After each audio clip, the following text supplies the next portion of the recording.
Hello, welcome on in. I've got my Firestaff Warhammer PvP build for you guys. I'm going to go over it in full detail for you in this video, and the last half of the video is going to be filled with gameplay footage if you guys want to see some more of it.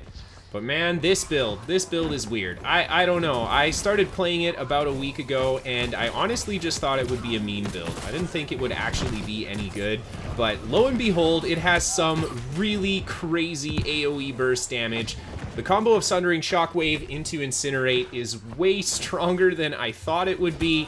And yeah, after kind of figuring that out, I decided I need to invest a lot of time and gameplay into this guy and just kind of flesh it out as best as I can for the upcoming Brimstone patch for you guys. And along the way, I think I learned a lot about playing a weapon like Warhammer and kind of really liking the Warhammer, even though it's a bit of a slower weapon. Of course, I've got a written guide to this build on my website, pvpnewworld.com. There's a link to it down below for you guys. And this show is sponsored by ExpressVPN. It allows you to safely browse the sites you want to, unrestricted anywhere in the world. And you can get up to 3 months free with the exclusive deal that I have down in the link below. Anyhow, I hope you guys like the build. It's been a lot of fun to put together, and let me know if you want to see some more like this. Alright, let's take a look at that build, starting off with the attribute points. This is a full intelligence build with 150 in Constitution. So let's talk about Constitution first. This is a bomb build that's trying to hit for a huge AoE blast as effectively as possible. That being said, it's a player-based AoE blast, so you actually have to be in the location that you want to blast in order to deliver the bomb. So having 150 Constitution, I think, helps immensely with just surviving, getting there, and delivering the bomb without dying. You could try this build with less Constitution if you wanted to, but you might have some issues landing those bombs successfully, or even just surviving after you hit the bomb as well. So yeah, if you guys want to try it out, let me know. I couldn't try it myself because my gear forced me to have at least 150 Constitution, and I didn't have any other gear for this build. But if you guys have some success with it, let me know down in the comment section. And then, of course, 342 intelligence. You could get up to 360 intelligence if you fully max this build out and use the best food available.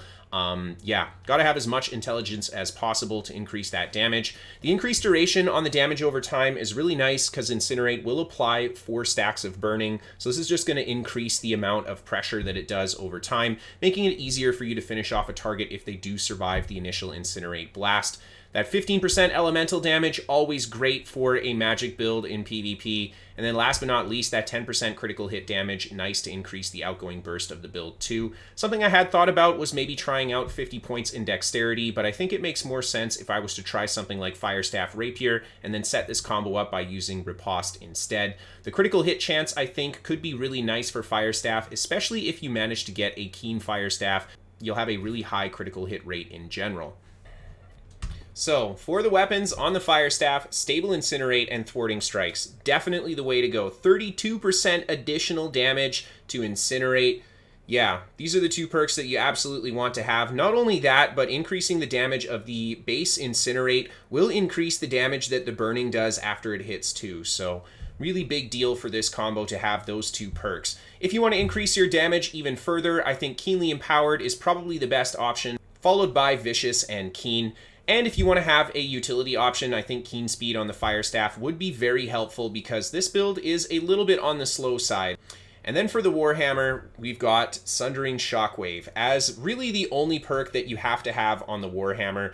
Getting a Warhammer that has Constitution versus something that has full strength or some strength in it can be a little bit tricky. They are not super common, but if you can find the Constitution hammer with Sundering Shockwave, it is the one that you want for this build. If you don't have Keen Speed on the Firestaff, I think that Keen Speed would be a pretty good option for the hammer as well. And then for the gems on these guys, the hammer is electrified to increase the amount of damage it does by converting a lot of it into lightning damage. This does a pretty good job increasing the hammer's damage, but the hammer itself is not going to hit super hard on this build. I think that going for an energized gem that gives you stamina back when you land an attack with the hammer would actually be a really good option. Those are the new gems that you can get in the Brimstone Sands patch.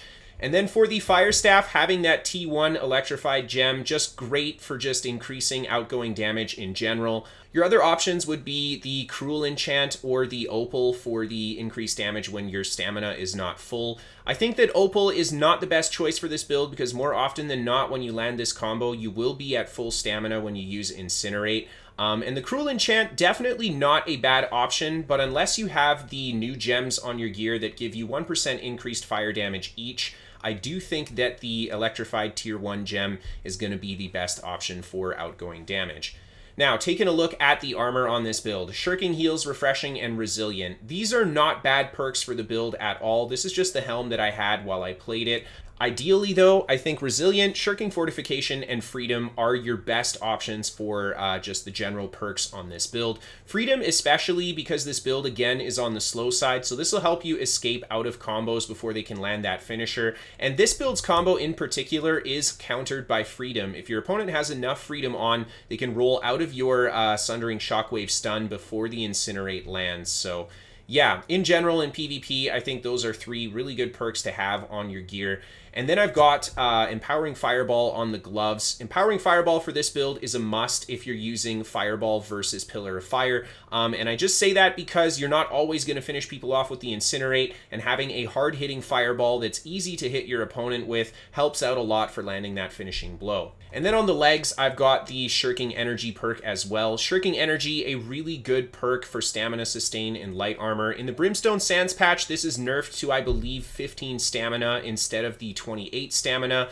However, I still think this is worth using. Stamina sustain in PvP is a huge deal, and yeah, in light armor, you definitely want to do everything you can to reduce the cost of your roll or give you additional stamina back. And then for the boots, again, Resilient, Shirking Fortification, and if it was gold, Freedom would be nice here as well. Now, taking a look at the jewelry, I've got Divine and Health with Shirking Dot Cleanse. Divine and Health, I think, are great perks to have on any PvP build in general. Shirking Dot Cleanse is nice, but ideally I would like Shirking Empower here. You have to do a few rolls just to set this combo up more often than not, so if you do dodge attacks, this will just mean that the combo will hit even harder. If you can't get that perfect piece of gold jewelry with Health Divines and Shirking Empower, I think that Health and Shirking Empower are great 2-perk option if you want to take the budget route. And then for the ring, I've got Hardy, Keen Awareness, and Invigorated Punishment. Keen Awareness I like because it does increase the crit chance of this build to a pretty reasonable level where we can actually land a pretty decent amount of crits.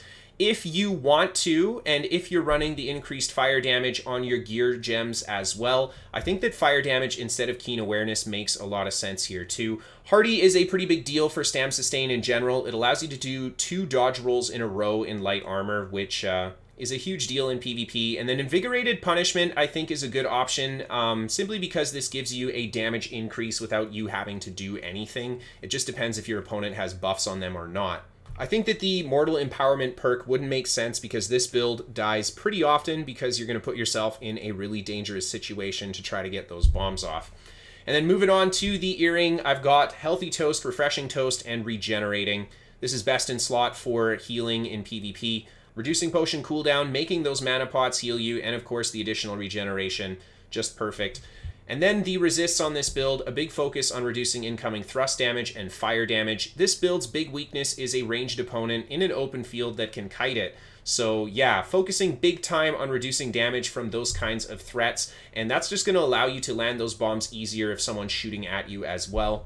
Now again, like I said, you have the option of running the increased fire damage gems here on your gear if you wanted. That would be great just for outgoing damage. Even if you stuck with the electrified gem, it would be fantastic for your outgoing damage. That being said, I do think the energized rune glass gem is also a pretty good option too. That's going to give you additional stamina back when you land attacks on people. This build is a little bit on the slow side, like I said before, so that additional stamina sustain goes a long way in PvP. And then for the heart rune of choice, I would pick the Brutal Heart Rune of Detonate. This is going to be the hardest hitting option for this build, and it's a delayed attack that gives you access to haste while you're channeling it, just making it easier to set up that bomb. If you land the Heart Rune Detonate into the Incinerate at the same time, that should just basically one-shot people. A lot of people's builds won't be able to survive that, but that's going to be a trickier combo to land for sure. Still, that is the rune that I would pick for this guy. And then, of course, you want to have the best potions you have access to. Infused health potions, infused regen potions, and those mana potions for the additional healing that they give thanks to the Healthy Toast perk on the earring.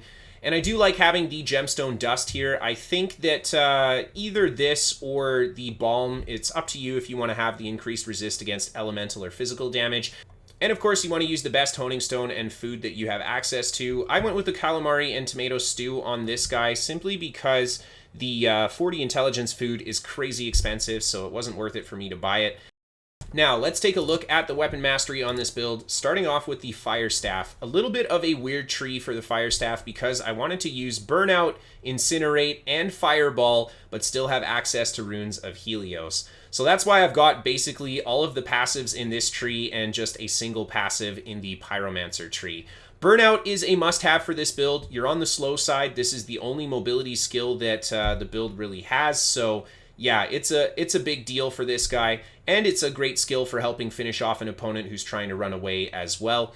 Incinerate being the primary damage skill of this build. The whole build is centralized around getting Incinerate to hit as hard as possible. I like that it has the 11-second cooldown as well because you can pump out Incinerates like crazy on this build. And then, of course, the fact that it hits twice. Oh, so beautiful. And then when we take a look at the Fire Mage tree, Fireball normally I wouldn't take anything past just the first point in it here. But because I wanted to have access to Runes of Helios, Catch was just a better option than trying to go for Spell Focus to give us mana back when we land Fire Staff heavies. Mana is not a huge deal sustain-wise like it used to be. And if you wanted to run Pillar of Fire instead of Fireball, it gives you the option to put the points in here too. And then for the passives, Heavy Attack will reduce Fire Staff cooldowns by 10% on hit. Great for just keeping our cooldowns lower. And then Clear Mind, gain that 5% in power if you're above 50% mana. This is usually most of the time because Mana Sustain is really good right now, and we're chugging both mana and regen potions. And then Singe for that burning when you hit someone with a light attack, really nice for the additional pressure. Clear Casting, after not taking damage from attack in the last 3 seconds, deal 5% more damage. This is really nice for when you're hitting a bomb on players or a player who is not seeing you coming, and then you can hit them from behind for your maximum damage potential. And then, of course, Spellslinger for that increased critical hit chance. Prophet of a Fire God for that increased critical strike damage. And then Flare to make heavy attacks no longer cost mana. Not the most important perk, but it does kind of play into the additional damage from Clear Casting. And then last but not least, Runes of Helios. That will place the rune underneath your feet when you use a Fire Staff ability, giving you a 25% increase in damage, and it lasts for 7 seconds. So there are 2 ways that you can use this rune on this build. Obviously, you want to set the combo up with the Sundering Shockwave into the Incinerate, and if you have the rune on cooldown, then it will pop up after you use your Incinerate, and you'll get a huge damage bonus on your smack. And the other option for setting up your fire rune is to use Burnout to initiate, and you see how it sets the rune at the end of your Burnout. Then you can go for the Sundering Shockwave, and you'll still have the rune down for your Incinerate, assuming that you use it close to where you initially landed with the Burnout anyway. But for this build in general, you'll want to try to keep an eye on when your Runes of Helios is ready to go, because when you can time it with the Incinerate, you really notice that additional damage. And then taking a look at the Warhammer side of things, the Warhammer is set up as a purely utility weapon on this build. It does not do a lot of damage, and I haven't built into increasing its damage. So the 3 skills I've gone with is Wrecking Ball, Shockwave, and Clear Out. All of these skills give you grit, which is a very big deal for the defensive side of playing a Warhammer. And just landing those offensive combos, having grit up helps a lot too. And they are all knockdowns or hard stuns. Wrecking Ball I really like as the primary kind of leading stun into the Shockwave combo. Oftentimes Shockwave is easy for people to dodge. Wrecking Ball on the other hand is a little bit trickier for people to avoid. So I like to lead my stun combo with Wrecking Ball, and if I manage to hit somebody with it, then right away go for the Shockwave and then swap to the Fire Staff and hit them with an Incinerate. Defensively, the grit that Wrecking Ball gives is really nice. Mix that with the Fortify for increased damage resistance. Yeah, just a good skill all around offensively and defensively for this build. Shockwave, the bread and butter of this build's combo. You gotta have it for that big AoE stun that it gives everybody. And of course, having the Sundering Shockwave will apply a 14% rend when we hit people with this, just upping the damage of the Incinerate combo. And then Clear Out. I actually quite like Clear Out because it does give you a little bit more Fortify, but it also gives you haste when you hit a target, making it a really good defensive getaway skill. Now, for the passives, we've got Epitome of Bonk, giving that 10% armor penetration. Honestly, between these two, it's really up to you which one you want to take. This build doesn't pump out a lot of Warhammer heavy attacks, so I didn't really see a lot to hammer time. Exhaustive attacks, all Warhammer abilities apply exhaust, slowing opponent's stam regen by 20% for 5 seconds. This is very useful in PvP, so definitely a perk that we want to take.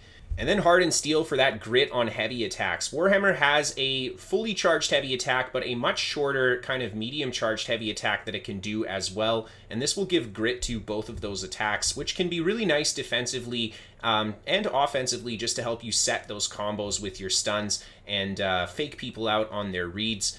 And then for the Crowd Crusher side of things, we've got the reduced stamina by 30% when blocking melee attacks. I don't use block with the Warhammer a lot, but it has a pretty good block, especially against something like Hatchet or Rapier. This is not a bad option to utilize. And then we've got Outnumbered, increased damage absorption by 10% if surrounded by 2 or more enemies. We're trying to bomb groups of people, so this will help us just survive the bomb initially. And then Guarded Sprint, reduced damage taken by 10% while sprinting. You're always sprinting in PvP now because Sprint is locked on, so that's really nice. And then we've got Facilitated Expedition. After hitting a target with an active debuff, you gain a 15% haste. All of these skills will apply debuffs, so if you follow up with another skill or you use a light or heavy attack, it gives you some haste on the Warhammer, which is a super big deal defensively for this weapon. And then we've got Prevailing Spirit, regain 35% of damage dealt as health when using a Crowd Crusher ability.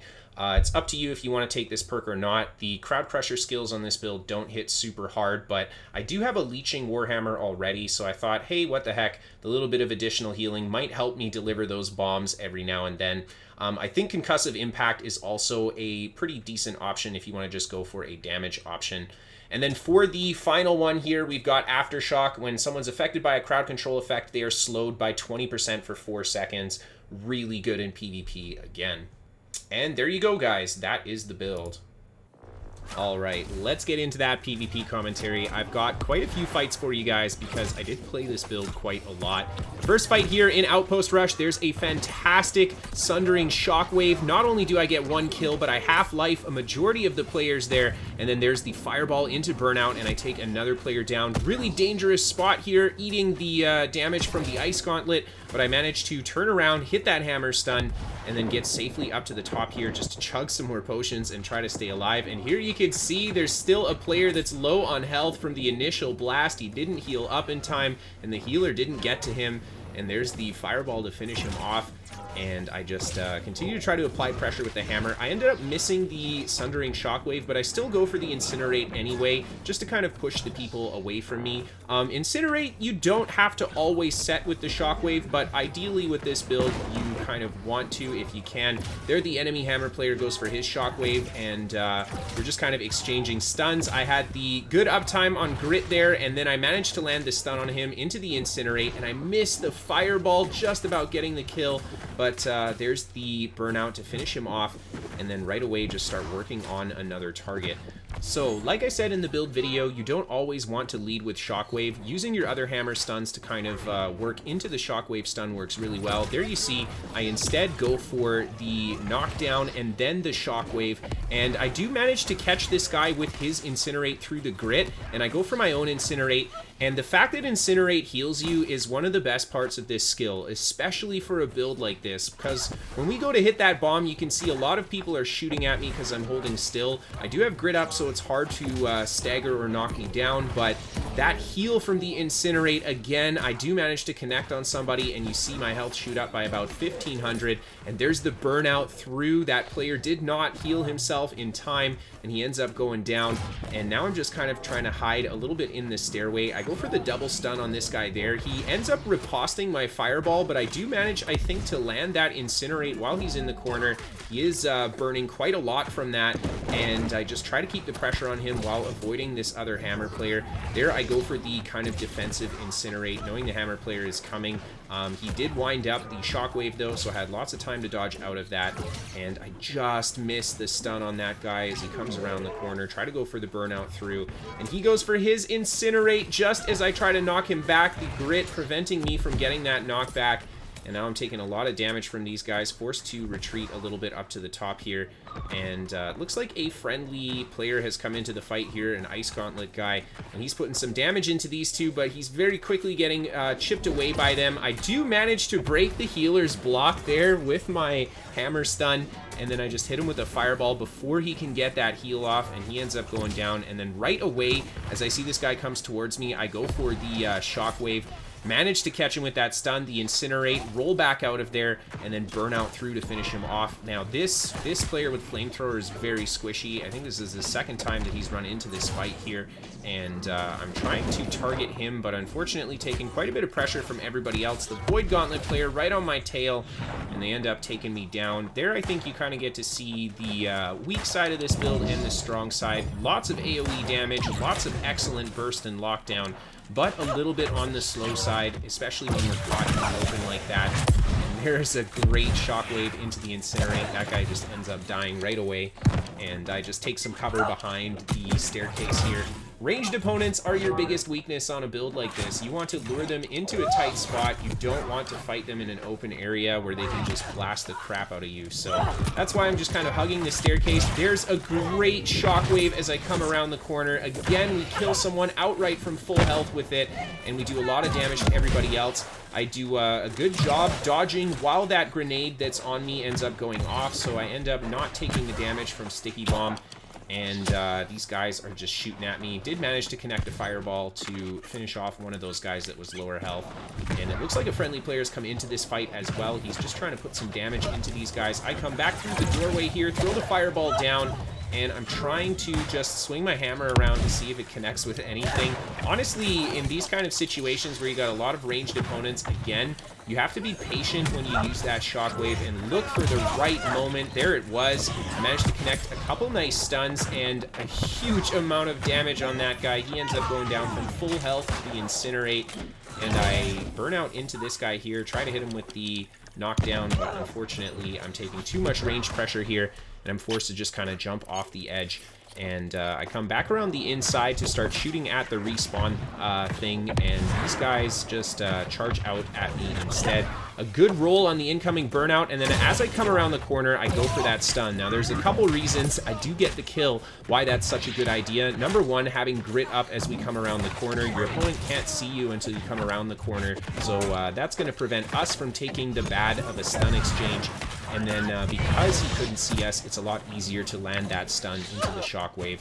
And now I'm just trying to fight these guys inside of the wooden area here. A nice stun with the knockdown. I go for the Shockwave. Unfortunately, I don't think I hit anybody, or if I did hit them, they get broken out of it right away. So I end up throwing the fireball down and then charge back in, and just a well-placed Incinerate in the middle of the group. A lot of players taking a lot of damage. And man, I love hitting Incinerate against a bunch of people because you just look around your screen and everybody's burning. There's a good Shockwave stun into the Incinerate, and I did get the Helios rune down when I used that there too. Unfortunately, no crits, so that guy doesn't take as much damage as I was hoping, and he gets healed up really quickly too. And these guys end up just kind of skimping off here. They decide that this is maybe not too hard to kill me, but too dangerous to keep trying because I'm getting such big blasts on them.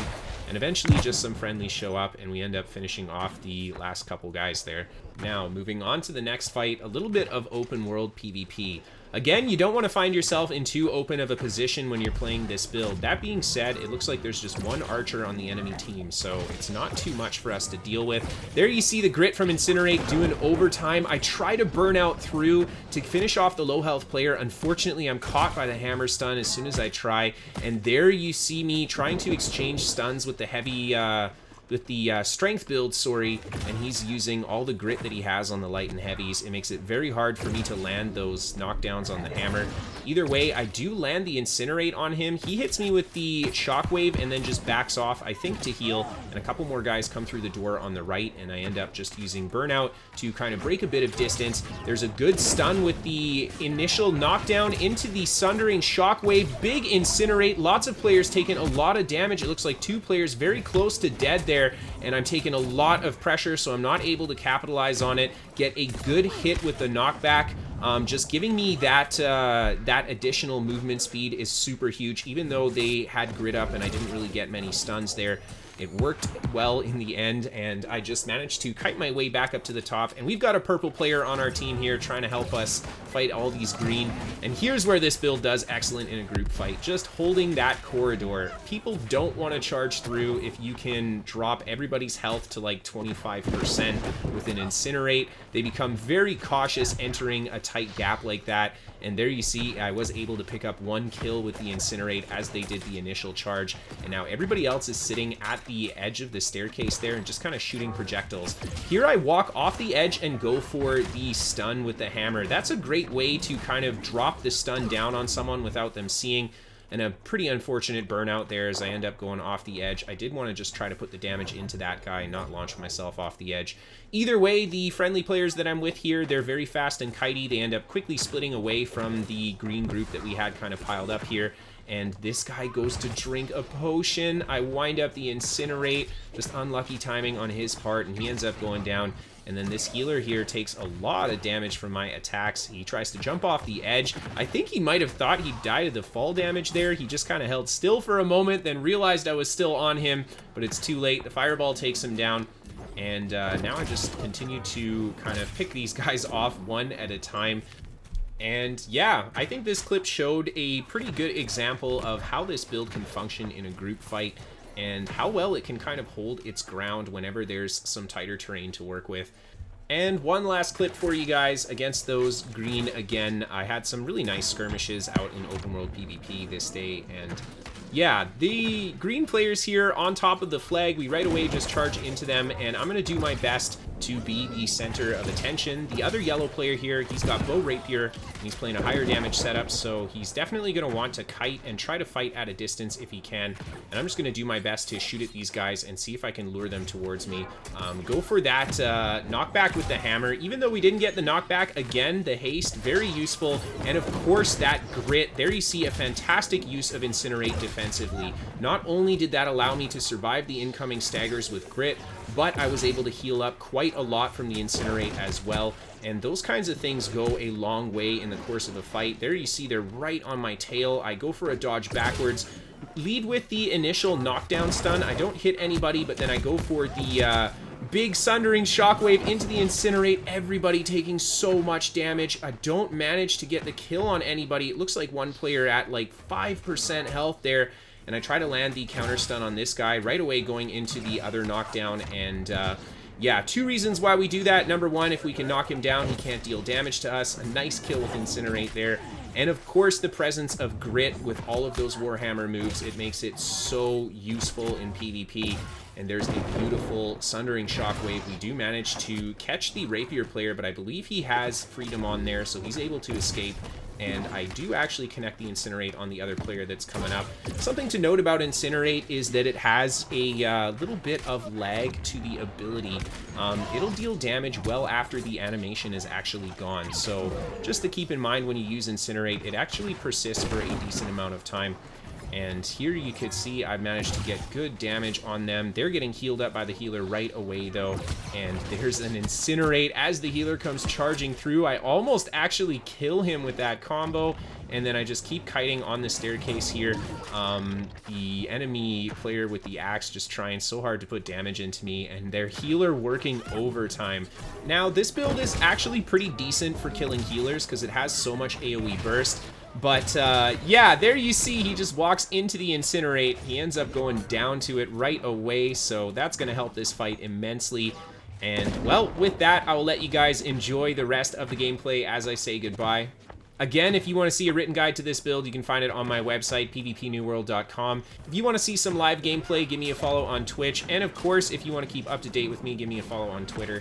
I do the New World Top 5 fights, so if you have an awesome fight that you want to see in the top 5, you can send that to Kristofer at pvpnewworld.com. And this show is sponsored by ExpressVPN, one of the biggest VPN services in the world. Keep yourself safe, unrestricted when you browse. And there is a deal in the link down below if you guys want to check it out. And last but not least, a massive thank you to all of my patrons on Patreon for supporting the show. Thank you guys for keeping it going. And if you guys love the show and you want to help support it, you can always become a member on the channel. Thank you guys again so much for watching this build. I hope you enjoyed it, and I'll see you next time.